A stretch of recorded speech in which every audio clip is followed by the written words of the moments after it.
Are you the one who's searching this multiple times and still you are not able to find anything?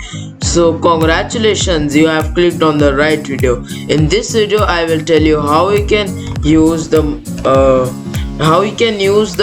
mobile sketchbook version on PC so that you can use the exact features. So let's begin.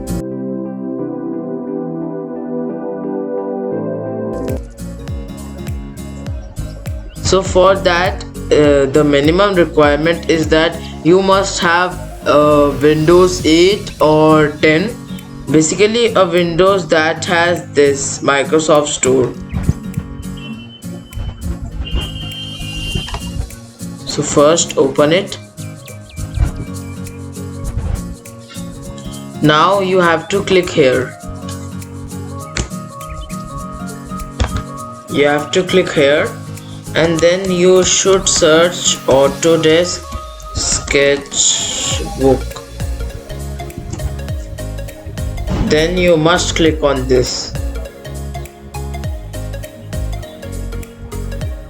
After that, then when you find this, you can see the minimum requirements and reviews also.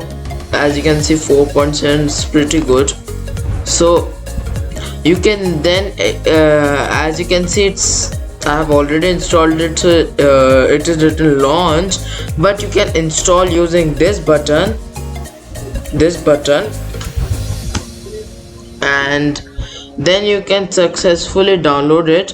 And when you will download it, you will see that this will appear here with the name of sketchbook,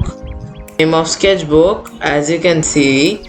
So then you can click on that, or simply you can create a link to you can link that to desktop. So when you will open that,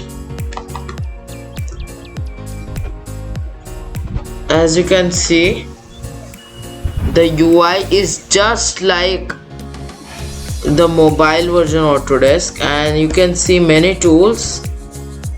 And you can also import the PC brushes. As you can see, there's button of import and export, which is better than the mobile Autodesk. So if you have a PC and a digital stylus and you want to enjoy this sketchbook version of mobile on PC, you can do that using the steps I have told you to, and you can draw freely. And also there are many advantages of this app, mobile version Autodesk, which I will tell in my future videos. Maybe I will create a video telling the advantages and also the disadvantage. So and I also forgot to tell something to you guys. As you can see, other than AutoSketch, there are many apps like this. For example, Concepts or Sketchable is also there. So let me show you all. So as you can see, there are many of this. Krita also, but this is the paid version. And as you can see, Sketchable and many apps are there. So you can basically download any app and start drawing on it. Affinity Designer is also their paid version, and all the apps are there. As you can see, I am just scrolling down so that you can see slowly. Affinity Photo is also there. Inkscape is also there, guys. And as you can see, there are many apps, so you can download any app which you like. So stay tuned for that, and please consider subscribing my channel so that you can see more content like this. And please like, share and subscribe my channel. Thank you guys.